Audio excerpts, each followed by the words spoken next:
BFM Business, Intégral Bourse, jusqu'à 18h, le club de la bourse. Deux invités avec nous jusqu'à 18h effectivement pour commenter l'actualité du moment sur les marchés financiers. Sébastien Lemonnier, gérant action européenne chez Mansartis, et Anton Brender, chef économiste de Candriam. Il faut qu'on parle évidemment de la France, alors qu'on apprend à l'instant que de nouvelles perquisitions ont lieu au siège du Front National dans le dossier des assistants parlementaires au Parlement européen. C'est ce qu'indique un responsable du parti, du Front National. On a eu ce sondage à la mi-journée, je le rappelle brièvement, un sondage Opinionway qui montre que la dynamique est quand même beaucoup plus du côté de Marine Le Pen aujourd'hui, notamment testée au second tour face à Fillon ou face à Macron. Elle gagne des points, elle est désormais bien au-delà des 40% d'intention de vote au second tour, même face à un Emmanuel Macron. Donc on a quand même le sentiment, il y a un plafond de verre qui a sauté là dans les sondages, Anton Brenner. Ça s'est matérialisé par un stress sur la dette française dans une journée quand même relativement calme. Faut remettre ça en perspective, bien sûr, mais on revient sur des niveaux de primes de risque qu'on n'avait pas vu depuis plusieurs années sur la dette française. Alors c'est vrai que sans être politologue, il y a une dynamique, Le Pen qui est en jeu. Je continue de penser, je répète, je suis pas du tout politologue, j'ai du mal à penser qu'elle passera au deuxième tour, puisque c'est quand même ça, même si les marchés, surtout à l'étranger, ont du mal à bien réaliser qu'il y a deux tours aux élections françaises, et que c'est pas parce que Le Pen a aujourd'hui la majorité des votes au premier tour qu'elle passera au deuxième. Ceci étant, après, il y a un deuxième risque qui va apparaître, c'est celui des élections législatives. Et c'est de ça qu'il faut que petit à petit, on va voir les marchés s'inquiéter. C'est-à-dire que, imaginons que Fillon ou Macron, mais surtout dans le cas de Macron, passe, avec qui va-t-il gouverner? Il faut un Premier ministre, on a l'habitude de dire c'est pas grave, il y aura une cohabitation. Imaginez Macron élu, avec qui cohabite-t-il? Et si c'était avec une coalition de partis, on se trouverait dans un système qui n'est plus du tout celui de la Ve République. Et donc il y aurait un problème de fonctionnement original. On n'en est pas là du tout. Non, mais vous dites même dans le cas d'un Macron ou d'un Fillon vainqueur au deuxième tour. Dans le cas d'un Fillon, c'est peut-être un peu moins évident, mais dans le cas de Macron, c'est évident. Par construction, la capacité à gouverner se poserait. Aujourd'hui, les deux grands partis constitués ne le soutiennent pas. C'est le moins qu'on puisse dire dans le cas de Fillon, et c'est aussi ce qu'on peut dire dans le cas du PS. Et donc la question, c'est, y a-t-il la possibilité de voir sortir aux législatives un nouveau parti, ou plutôt des députés qui se déclareraient d'un seul coup derrière Macron, ce qui serait la meilleure des choses s'il forme une majorité, ou alors il va falloir trouver une majorité, et elle ne pourra être que de coalition. Et donc une majorité faite d'une coalition, c'est quelque chose qui ressemble plus à la 4e République, ou à ce qu'on vit en Italie, que à la 5e. Moi, j'ai en tête encore quand même la décote qu'on a sur le marché italien depuis un bon moment, et le retard pris par la bourse italienne l'an passé. J'ai plus les écarts en tête, mais c'était quand même assez spectaculaire. Enfin, il y a un risque que le marché français un jour se retrouve dans cette situation. On peut, parce qu'aujourd'hui on parle beaucoup des taux, de la prime de risque. Évidemment, c'est le réceptacle privilégié. Il est pour l'instant sur les marchés obligataires, mais sur le marché action, ça pourrait se traduire là aussi par une prime de risque supplémentaire sur les actions françaises. Encore une fois, si le scénario qu'on est en train d'évoquer se matérialiserait, Sébastien. En fait, c'est ce que je mentionnais, il y a un vrai besoin de réforme. Donc, à un moment donné, il va peut-être falloir se poser la question, quel est le candidat qui propose des vraies réformes pour sa vie de tous les jours, pour les gens qui vont les lire, mais aussi pour l'économie en général, que ce soit française ou européenne. Je pense que c'est là la clé. Et c'est vrai qu'aujourd'hui, mettez-vous à la place de l'investisseur étranger, de ne pas savoir, c'est compliqué. Donc, sur certains programmes, on voit déjà que ça va être un vieux monde qui a fait ses preuves dans les années 30-40, donc je suis pas sûr que ce soit une solution pour les marchés et pour l'économie en général. Après, il y a d'autres candidats où on sait absolument pas, ça peut changer, et je pense que moi c'est ça que je retiens quand je rencontre les dirigeants de sociétés. À la limite, ils peuvent parfois s'adapter à une mauvaise nouvelle en termes de réforme, mais le pire pour eux, c'est une réforme où on fait marche avant, marche arrière. Donc aujourd'hui, quand certains candidats peut-être ne proposent pas forcément quelque chose de très directeur, de très clair, ça pose des soucis. Donc c'est là où je pense que à la fois des gens comme nous et dans les médias, il faut faire le travail sur le vrai sujet qui est des sujets de réforme sur notamment l'économie, parce qu'on a des problèmes de chômage, on a des problèmes de surcapacité, on a des problèmes de compétitivité qui sont pas que français, qui sont européens. Et encore une fois, un couple franco-allemand qui soit pas juste sympathique à la télévision, mais qui travaille de façon concrète pour l'économie et pour les personnes au jour le jour. Anton Brender, commentaire. Ce que je voulais juste ajouter, c'est que c'est pas juste le problème du programme du candidat, c'est ensuite avec quelle majorité ou avec quel gouvernement j'applique ce programme. Et ça, c'est la deuxième inconnue qu'on va découvrir. Les meilleures idées de réforme en tête. Et oui, il faut trouver une majorité au Parlement pour gouverner et faire ces réformes. Et pour l'instant, c'est un peu comme une course de haies. On voit que la première, vue de loin, alors l'étranger a l'impression que c'est le premier tour. Non, il y en a deux. Mais après le deuxième tour, il y a les législatives. Et là, il y a un petit risque de ne pas avoir de majorité claire se dégager. Et c'est trop. Enfin, le marché en tient pas compte aujourd'hui dans la prise de risque. Je sais pas. Mais d'abord, c'est très difficile de probabiliser aujourd'hui. Hein. Dans la dette française, il y a l'idée qu'on peut sortir de l'euro ou éventuellement rembourser sa dette. Enfin, vous connaissez le... Et je rappelle juste... mais il n'y a pas forcément l'idée de capacité à réformer, etc. Et donc à dynamiser un peu le marché action. Cette idée-là, pour l'instant, je pense qu'elle est un peu occultée par la première. Est-ce qu'il y a un risque de voir Marine Le Pen gagner les élections? Ça, c'est le premier risque. Même si je parle sous votre contrôle, Antoine, mais au niveau de prime de risque qu'on a, au niveau de spread, d'écart de taux, on n'est pas du tout revenu sur ce qu'on a vécu au pic de la crise des dettes souveraines. Et là, vraiment, l'explosion de la zone euro était les marchés, qu'est-ce qui se passe? L'information disponible. L'information disponible, c'est que le plus probable, ce n'est pas du tout une victoire de Marine Le Pen. Simplement, c'est moins improbable que ça n'était il y a un an. C'est juste ça que pressent les marchés. Sébastien, je pense que c'est moins improbable sur l'investisseur français européen. C'est sans doute plus probable pour l'investisseur américain, parce que moi je rencontre souvent des étrangers et eux, ils vont faire la somme arithmétique, ils vont faire Le Pen, Mélenchon, éventuellement Hamon. Ça fait plus de 50%. C'est pas forcément, ça c'est mon avis aussi personnel. Je suis pas politologue, mais je pense pas que ce soit ce que l'économie attend, ce que soit les dirigeants d'entreprise attendent en termes de réforme, puisque c'est pas forcément la priorité de faciliter de nouveau l'accès au travail et l'investissement pour les sociétés. Et ça fait peur à l'étranger. Donc c'est là où, à mon avis, ce qui est clé, c'est quel est le projet qui propose le plus de réformes, quel est le projet qui est le plus courageux aussi, parce que je pense qu'il faut aussi, comme en investissement, sortir parfois du bruit, lever les manches et faire des réformes, là encore, pour le quotidien des entreprises et pour le quotidien des citoyens. Dans ce contexte, et on parle du couple franco-allemand notamment, qui reste l'ossature de l'Europe, et de ce besoin de vision et de réforme et de vision pour l'Europe, donc à l'issue du calendrier électoral, comment est-ce qu'on peut intégrer, par exemple, ce qui est en train de se passer entre Peugeot et Opel? Enfin, on a quand même...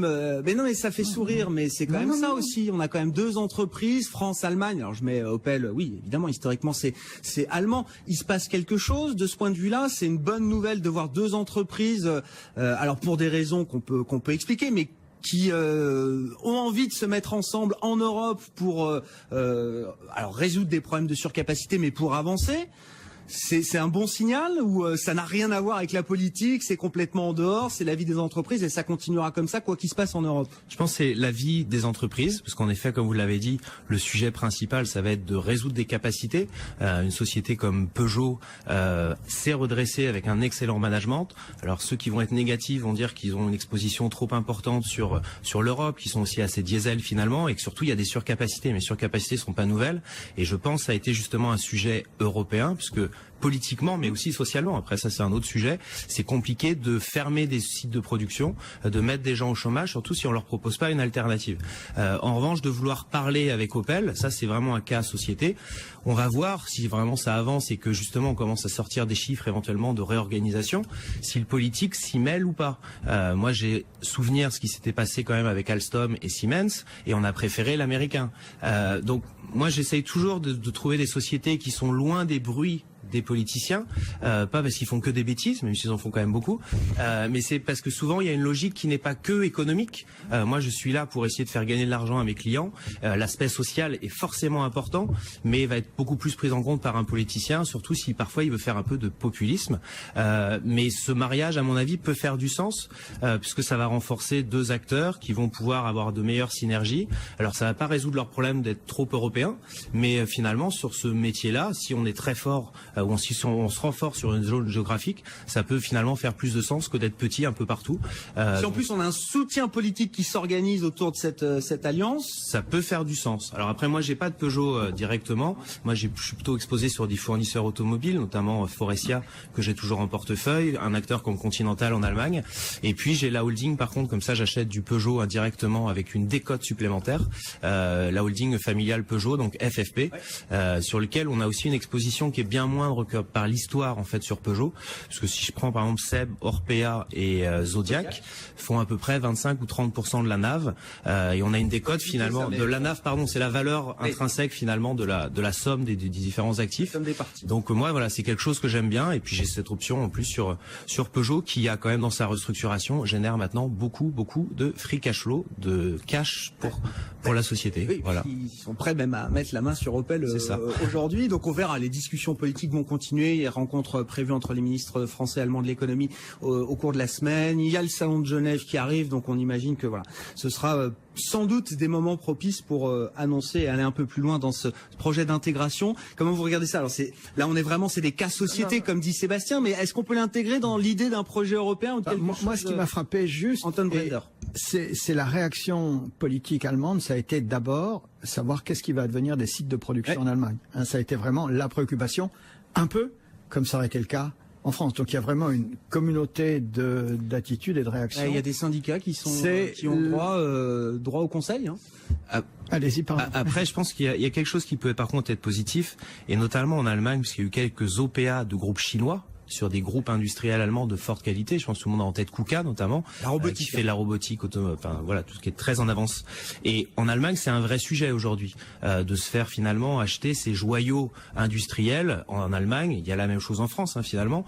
Et donc peut-être qu'au final, il vaut mieux travailler entre Européens là encore, plutôt que de se faire prendre des joyaux par des industriels chinois. Demain, on est déjà un peu dépendant au niveau européen, au niveau énergétique. Il y a toujours ce sujet-là dont on parle assez peu. Et puis au niveau industriel, ce sera peut-être aussi la même chose. Donc, pour renforcer Peugeot demain, il faut peut-être éviter qu'il y ait des acteurs étrangers qui viennent concurrencer Peugeot. C'est là où on verra si les dirigeants allemands ont un certain réflexe, les hommes politiques allemands ont un certain réflexe européen ou pas. Ouais. S'il y a une espèce de préemption, de droit de préemption, si on est européen, plutôt que de voir l'étranger lointain. De manière générale, mais on pourra parler aussi du dossier Kraft Heinz Unilever, parce que ça nous ramène aussi au rachat de Cadbury il y a quelques années en Angleterre. Ça avait provoqué un certain émoi. Mais de manière générale, vous avez l'impression qu'on entre dans un moment où ces grosses opérations transfrontalières vont être de plus en plus compliquées à mener pour des raisons politiques, justement, Sébastien? Elles le sont déjà depuis un moment. Moi, j'ai rencontré, c'est rare, mais parfois je peux rencontrer des activistes. Le marché français, pour ça, est pas forcément le plus réputé. On a beaucoup plus d'activisme à la limite en Allemagne, en Angleterre qu'en France. Donc c'est un vrai sujet. Aujourd'hui, c'est sûr que pour des hommes politiques, si on va avoir un discours un peu populiste, on va s'arrêter à on faut défendre le joyau national. Mais là aussi, c'est une question de courage, de réforme, et de se dire il faut peut-être être pragmatique, de vivre dans un monde isolé où on ferme les frontières et puis notre champion national va rester champion national coûte que coûte. C'est peut-être aussi être un peu naïf parce qu'il y a une concurrence qui est mondiale et qui est juste le fruit du capitalisme. On est pour, on est contre, mais en tout cas, c'est une réalité économique. Dans les dossiers un peu chauds du moment, il y a un fonds activiste TCI là qui est actionnaire de chez Safran. Alors pour le coup, c'est quand même aussi un dossier politique puisque l'État est quand même partie prenante de ce dossier Safran qui veut racheter Zodiac. Donc ça va commencer à intéresser quand même s'il y a des failles dans le système français, en tout cas si le système français est pas suffisamment rationnel aux yeux de certains investisseurs. Ça va être intéressant. Aujourd'hui, les investisseurs, je crois qu'il y a une décote d'à peu près 10% sur Zodiac par rapport au prix de l'offre. Donc il y a un vrai doute. Moi, j'ai pas l'impression qu'il y ait vraiment de risque sur l'opération. Peut-être qu'on peut reprocher. C'est bien fondé d'un point de vue industriel, par exemple, parce que même TCI, même ça semble le remettre en question. Enfin, au regard du prix qui est. C'est le jeu de communication. Je pense qu'après, on peut peut-être se poser la question du prix plutôt que le sens industriel. Ce serait peut-être plus le sujet. Moi, j'en ai pas dans Mansartis Europe. FFP. J'ai du FFP. Et voilà. Et donc, non, mais c'est toujours un sujet qui est compliqué. C'est-à-dire que moi, j'aime bien. C'est pour ça que aussi parfois c'est plus simple sur les mid-cap que moi. J'ai une vraie prédilection. C'est que forcément, il y a un impact politique qui va être bien moins important. Ça va pas forcément faire la une des titres. Il y a beaucoup plus de rationalité et c'est plus simple d'investir dans ce genre de groupe. On va marquer une pause, messieurs. Beaucoup de sujets déjà évoqués. On va continuer de parler tout cela, tout ce qui a fait l'actualité de cette séance purement européenne. On le rappelle, il y avait l'Asie évidemment ce matin, mais pour la journée en tout cas, Wall Street reste fermé. Week-end de 3 jours, c'est President's Day aux États-Unis, jour férié, donc l'ensemble des marchés américains est fermé. Nous, on a beaucoup regardé ce qui s'était passé, ce qui se passe du côté du marché obligataire en Europe, avec ces tensions qui se sont matérialisées encore sur la dette française aujourd'hui suite à un nouveau sondage qui est tombé à la mi-journée. Et puis le CAC 40 qui pourrait terminer légèrement positif cet après-midi, mais qui a pris un peu de retard encore sur cette séance par rapport à d'autres indices. Par rapport à l'indice allemand, si on reste dans la comparaison avec l'Allemagne, puisque le DAX gagne 0,66% actuellement et le CAC 40 ne progresse que de 3 points, 4870 points sur des niveaux techniques importants. Et on verra ça dans un instant avec Alexandre Baradès qu'on va retrouver en duplex depuis IG. 17h30, fin de séance sur les marchés européens. On aura la clôture définitive du CAC 40 dans quelques instants. Pour l'instant, on est à peine positif, mais on s'est quand même un peu redressé puisque l'indice parisien était quand même dans le rouge une bonne partie de l'après-midi, 4870 points. On va voir avec Alexandre Baradès qui nous accompagne pour la clôture ce soir, chef analyste chez IG. Ce que veulent dire ces 4870 points, justement, Alexandre. Vous le disiez tout à l'heure, pour ceux qui nous rejoignent juste, je le rappelle, on est, et notamment sur le CAC, sur des niveaux techniques, sur des enjeux techniques important. Oui, important, clairement important, parce que ça s'est passé en 2 étapes, si vous voulez. Il y a la première étape qui était la phase, la poussée initiale qu'on a eue après l'élection de Trump, mais surtout pour le CAC après le référendum italien. C'est ça qui a permis au CAC de sortir de son range et d'exploser en termes d'accélération au-delà de 4500, 4600 points surtout. Et on était passé au-delà de cette résistance, cette fameuse résistance qui passe par les sommets de 2015. Ensuite, on retombe dans la zone des 4750 points, donc une phase où le CAC lâche à peu près 200 points. On remonte ensuite quelques jours plus tard, assez rapidement d'ailleurs, une baisse qui s'était faite en 3 semaines, en quelques jours seulement, on l'a comblé pour remonter au-delà vers des nouveaux plus hauts annuels. Et là, ça ne tient pas. C'est-à-dire que les plus hauts annuels n'ont pas tenu. On est passé un peu au-dessus et on retombe. Et sur quoi on s'appuie? On s'appuie sur ce support, si vous voulez. Donc, c'est comme toujours. C'est des zones techniques importantes qui fait que si le risque politique perçu devient à un moment donné un peu trop important, et là, on est à la limite que ce soit le cas, eh bien on va passer en dessous, et en dessous, ça veut dire qu'on retombe à 4750, et vu qu'on tombera une deuxième fois à 4750, le risque c'est qu'on casse la zone et qu'on achète plus bas, plutôt vers les 4006. Et à ce moment-là, ça voudrait également dire, même si on voit qu'aujourd'hui une forme de résilience du DAX dans cette séance-là, une bonne résilience, c'est comme toujours, si ça commence le risque politique commence à gangréner un peu la question financière, eh bien ça commence par l'indice le plus exposé. On voit que le MIB n'est également pas forcément très glorieux aujourd'hui. Si ça commence à lâcher Italie et France, il n'y a pas forcément de raison pour que le DAX reste immunisé non plus très longtemps. Donc ça, c'est à surveiller de très très près.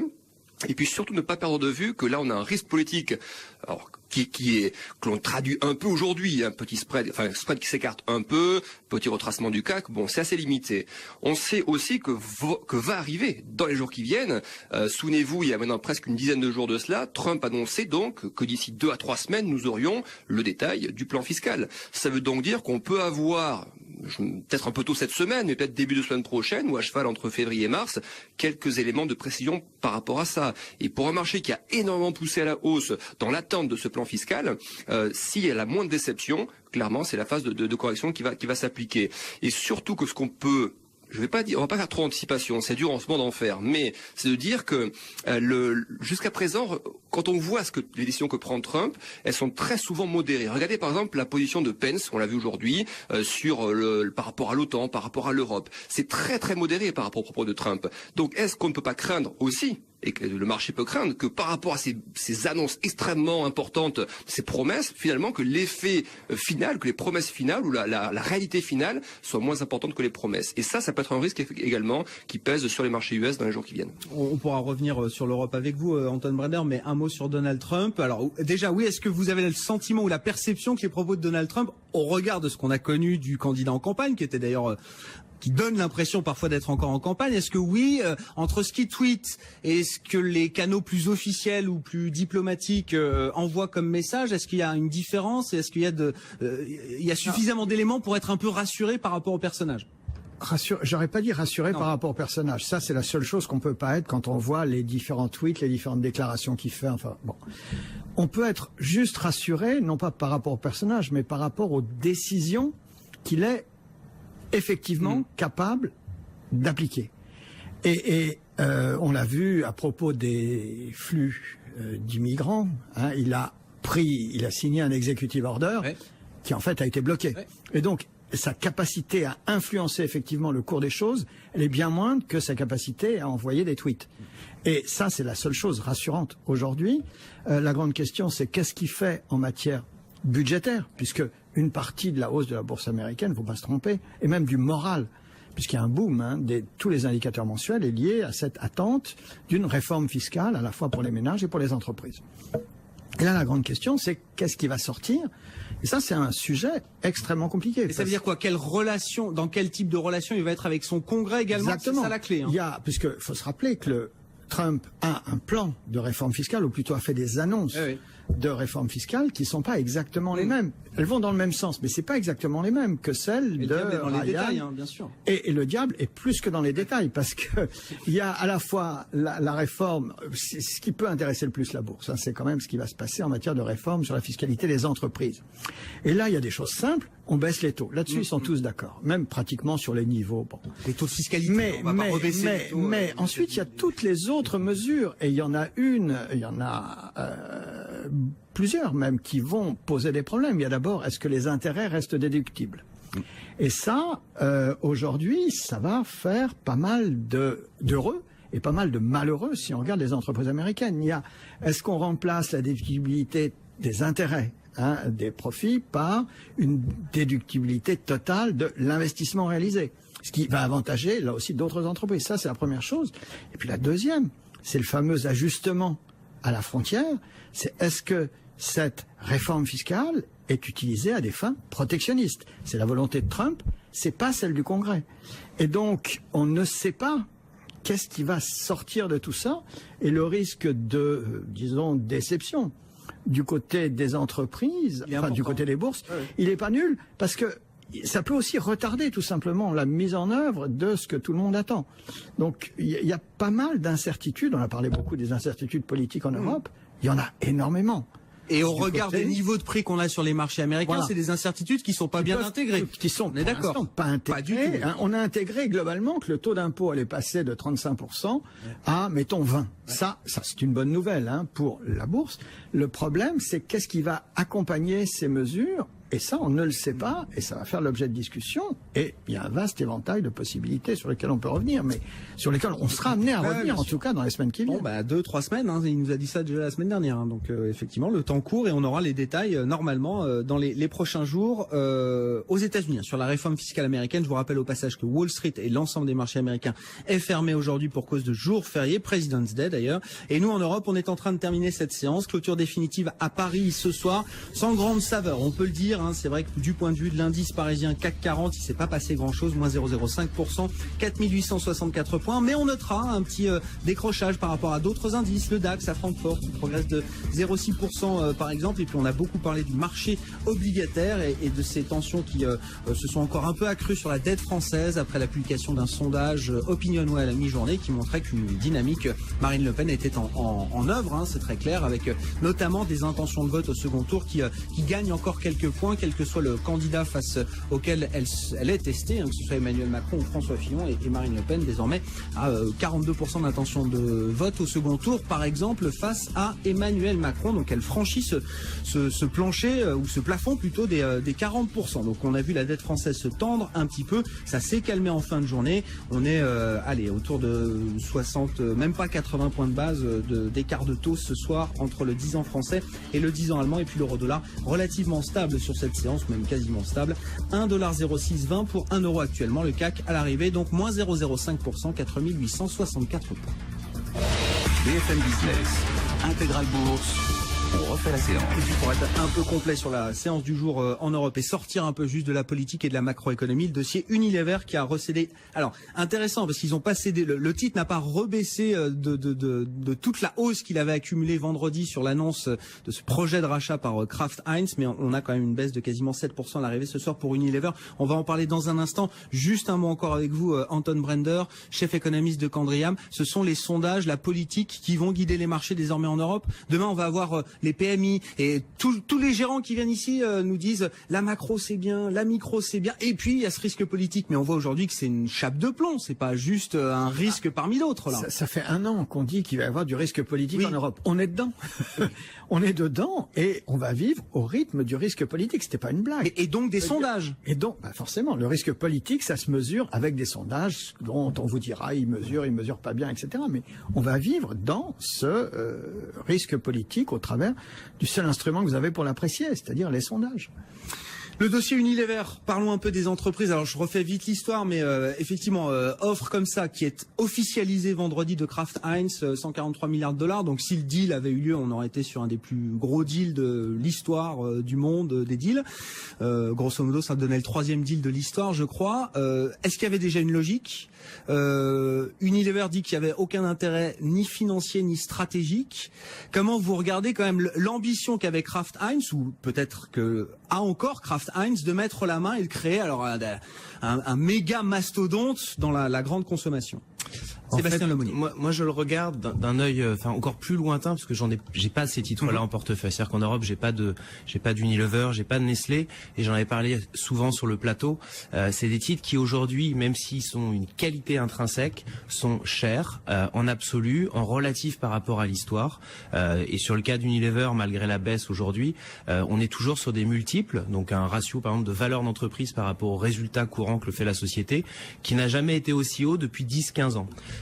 Donc ça, c'est le constat qui fait que investisseurs qui aiment acheter avec une marge de sécurité, en fait, j'ai du mal à aller sur ce genre de dossier. L'autre sujet, et c'est là où je trouve que c'est intéressant, et c'est le paradoxe justement avec ce niveau de valorisation qui devrait normalement traduire de la croissance. Pour moi, ce niveau de valorisation traduit plutôt un aspect défensif et d'investissement par défaut, parce que les obligations les taux font que c'est pas très attractif d'investir autre que sur des actions. Donc on a acheté ces valeurs-là un peu comme proxy bond. Mais surtout, ce genre de deal pose comme sujet la croissance organique de ces groupes. C'est-à-dire qu'aujourd'hui, que ce soit, et d'ailleurs on l'a vu la semaine dernière avec les résultats de Nestlé, la croissance organique est très décevante sur des groupes qui ont déjà beaucoup optimisé leur niveau de rentabilité et sur lequel c'est marrant parce que souvent on parle de tendances structurelles, que ce soit sur la voiture autonome, l'électronique, etc. Et parfois sur ces groupes, on oublie que finalement le consommateur a peut-être envie de manger moins de choses industrielles qui sont pas forcément bonnes. Alors c'est pas que quelque chose de bobo de vouloir manger organique, mais je pense que c'est une vraie préoccupation aussi en termes de pouvoir d'achat, parce qu'on se rend compte que en achetant localement, il y a des circuits qui sont plus courts. On le voit avec des groupes comme Elior ou Sodexo qui dans leur offre justement proposent ça. Pour des groupes comme Nestlé et Unilever, c'est compliqué de se transformer. Moi, il y a un groupe, du temps, ça peut prendre des années pour restructurer des portefeuilles de marques. Je pense que leur outil industriel, leur organisation fait que c'est compliqué d'aller sur ce segment-là. Il y a un acteur hollandais qui s'appelle Vessanen, qui a notamment la marque Bjorg, moi qui est un acteur que je suis depuis plus de 10 ans, qui est de très bonne qualité, qui aujourd'hui se paye sur des ratios très très chers. Alors il y a certes de la croissance, mais c'est très très cher. Et même aujourd'hui, ce groupe-là, moi la question que j'ai, c'est des gens qui font de l'organique, qui ont même un outil de production qui est totalement vert, c'est-à-dire qu'ils produisent avec des panneaux solaires, etc. Donc c'est un acteur irréprochable sur cet aspect-là. Mais à un moment donné, l'effet de taille peut aussi peut être une limite. Et c'est difficile de vendre ces produits-là sur des clients comme Carrefour, etc., qui ont des chaînes de logistique qui sont forcément plus longues que ce qu'un produit organique, bio va avoir.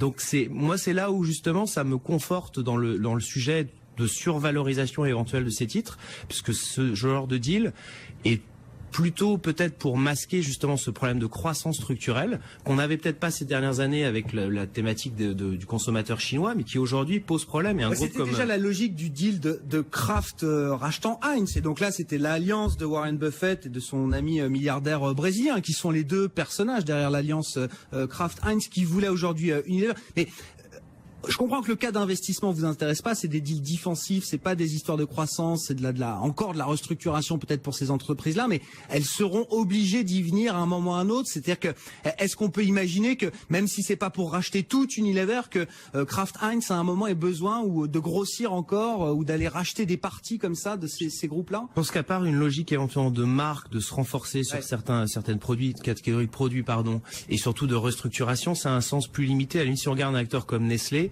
qui lui va plutôt favoriser un très grand conservatisme suisse, donc garder plein de cash dans le bilan. Il a aussi les mêmes problèmes, c'est-à-dire que même si on regarde au-delà des résultats récents, si on regarde depuis 5-10 ans, si on retraite de la croissance qu'il a eue à travers Non-Expresso, sa croissance sur des barres chocolatées, des pizzas, etc., c'est quand même pas terrible.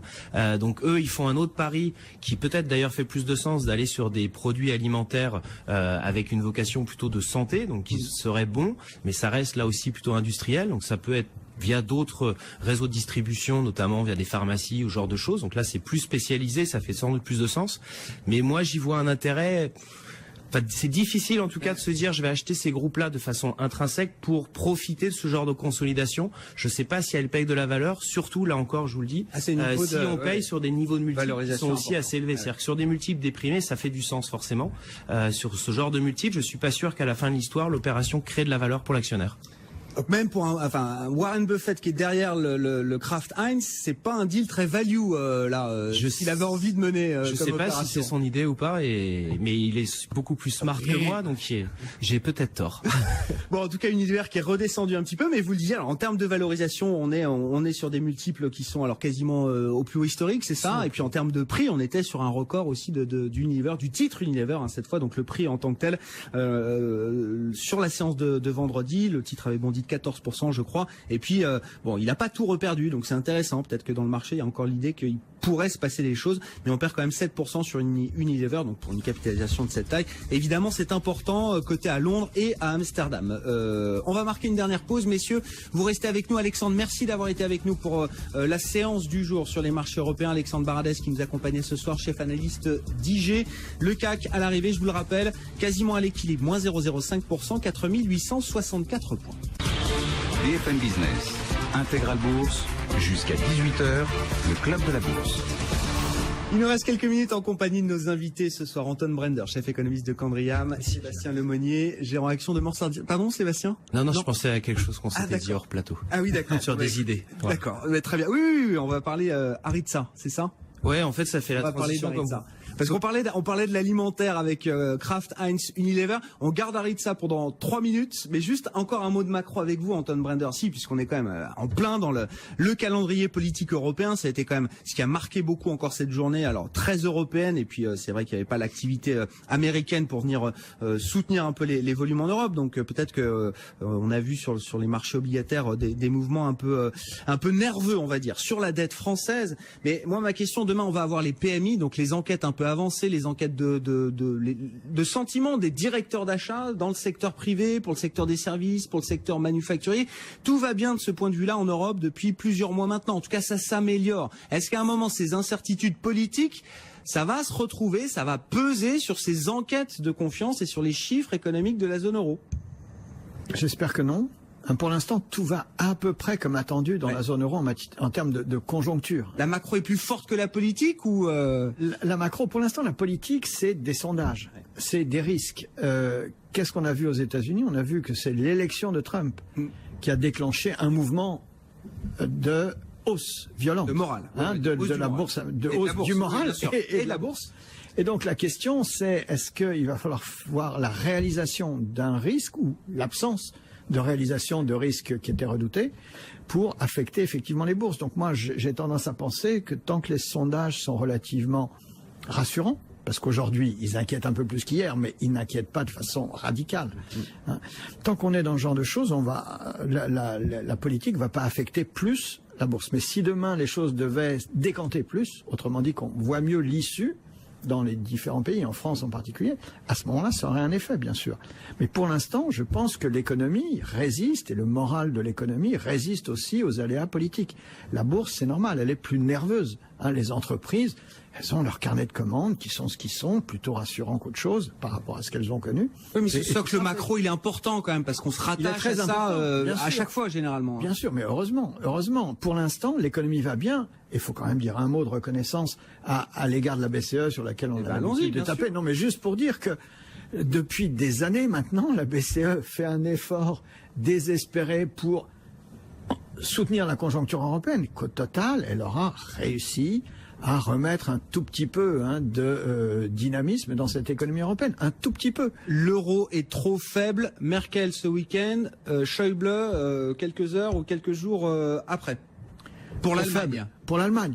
Mais ça, on a le droit de le dire. De même D'accord. que les taux d'intérêt sont trop bas pour l'Allemagne. Tout ça, les prix de l'immobilier montent en Allemagne. Chacun a le droit de dire, on a dit suffisamment qu'il était trop fort pour la France ou pour l'Italie. Donc l'Allemagne... C'est à leur tour. Enfin, c'est chacun son tour. Ça change rien, Ce qui compte, ça, c'est ce que fait la BCE et tout le monde, sauf Donald Trump, c'est que la BCE est indépendante. Elle ne va pas faire monter l'euro parce que Angela Merkel dit qu'il est trop faible pour l'Allemagne.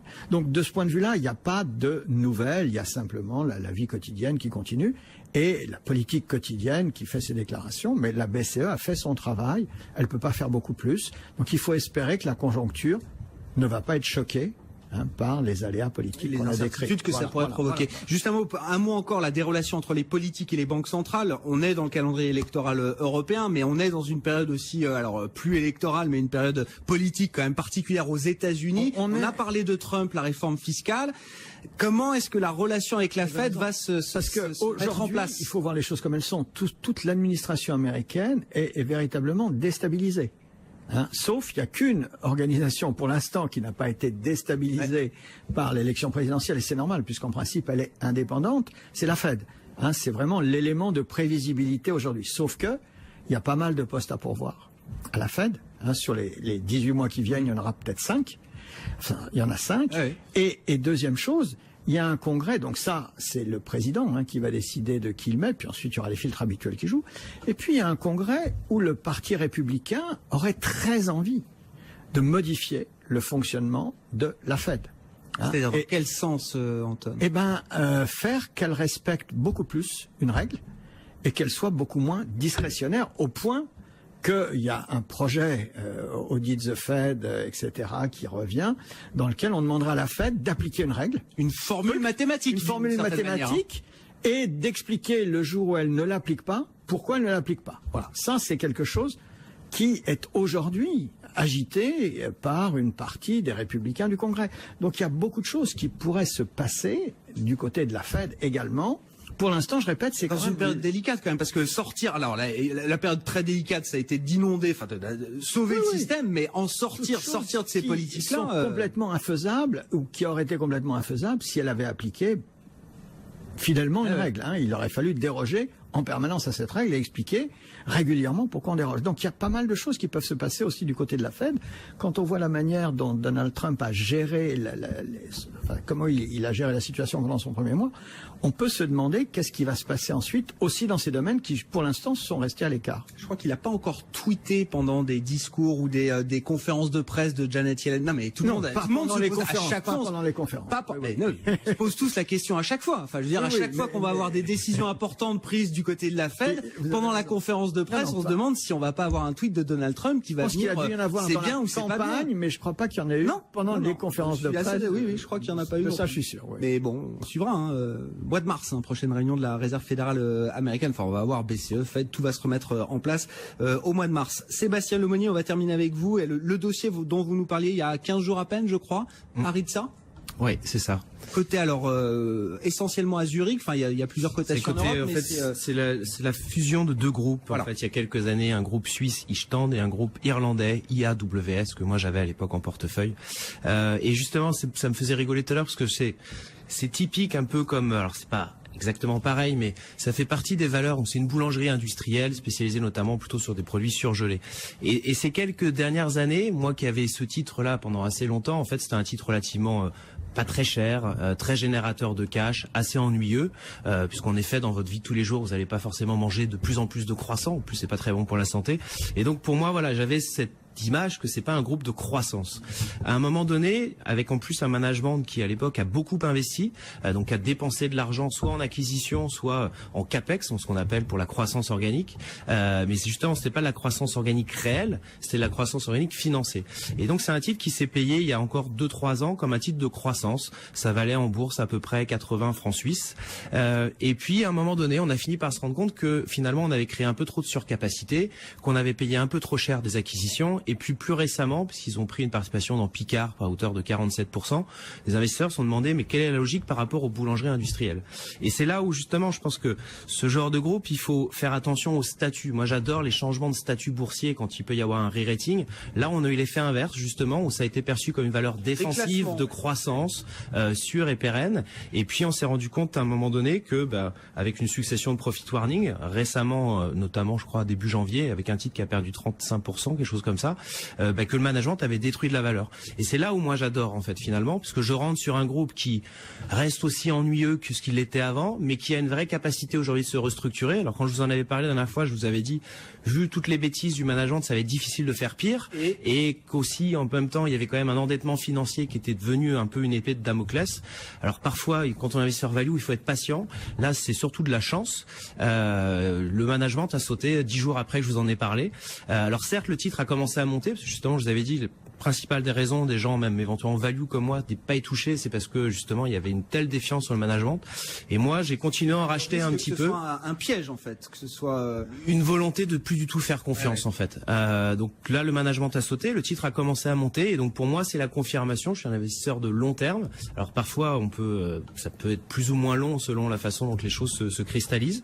Mais là aujourd'hui je pense que les choses vont aller dans la bonne situation pour repasser à une situation de restructuration, et j'espère à horizon 2-3 ans redevenir tout simplement une free cash flow machine, c'est-à-dire une machine qui verse du cash à ses actionnaires. Et c'est le début d'une histoire là pour vous. Pour moi c'est vraiment le début d'une histoire de restructuration et d'optimisation d'un outil de production sur un acteur qui là se paye pas 24 fois les résultats, mais se paye plutôt 11 fois voire moins, et qui fait à peu près qui génère à peu près 9-10% de génération de flux de trésorerie. Le prix hein. Voilà, enfin non mais à un moment tout a un prix quoi. Il faut en bourse, et je pense qu'il y a des histoires, et après il faut savoir à quel moment on l'achète et à quel moment on vend. C'est juste c'est comme quand vous achetez un appartement. Vous faites vos courses, voilà, c'est pareil. Bon on suivra avec vous cette histoire Aritza, et vous nous en avez parlé effectivement il y a déjà 15 jours maintenant. Merci beaucoup messieurs, merci d'avoir passé cette heure avec nous. Sébastien Lemonnier qui nous accompagnait ce soir, gérant action Europe chez Mansartis, et Anton Brender, chef économiste de Candriam.